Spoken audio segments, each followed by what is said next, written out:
urbanizatsiya, mashinalar shovqini va aqliy mehnatdan charchagan paytingizda mana shunday tabiat sizni chorlaydi.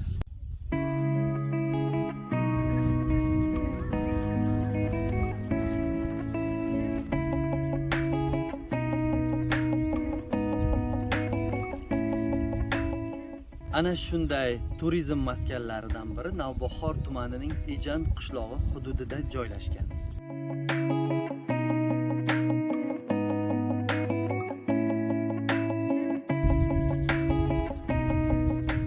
Hech kimga sir emaski, Navbahor tumani turizm obyektlariga boy. Sarmishsoy hududidagi qoyatosh suratlari deysizmi, mana bunday lolazorlar va qizg'aldoqzorlarga burkangan ajoyib tabiat Navbahor tumanining Ejand qishlog'ida joylashgan.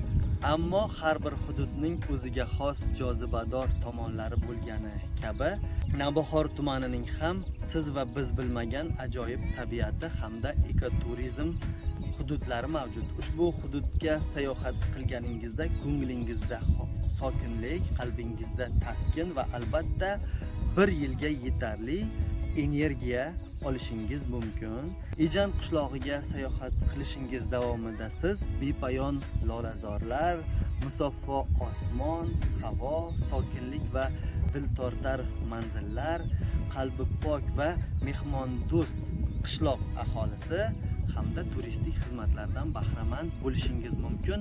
Barchangizni mana shunday ajoyib tabiatga taklif etamiz. Tomosha qiling va bahra oling.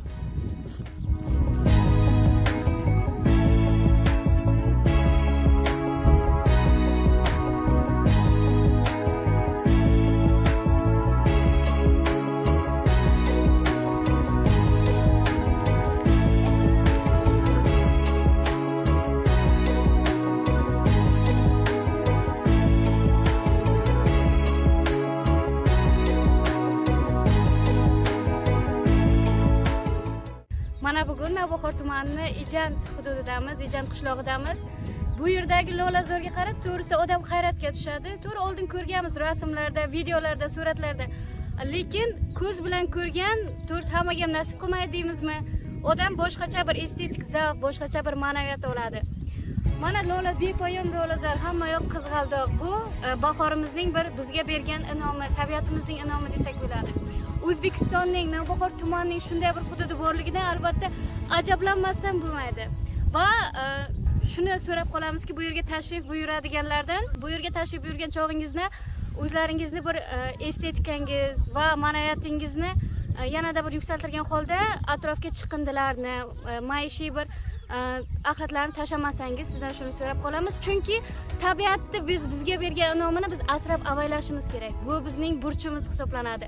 Bunday go'zallikni nafaqat biz, balki boshqalarga ham hadya etishimiz, boshqalar uchun ham asrab avaylashimiz kerak.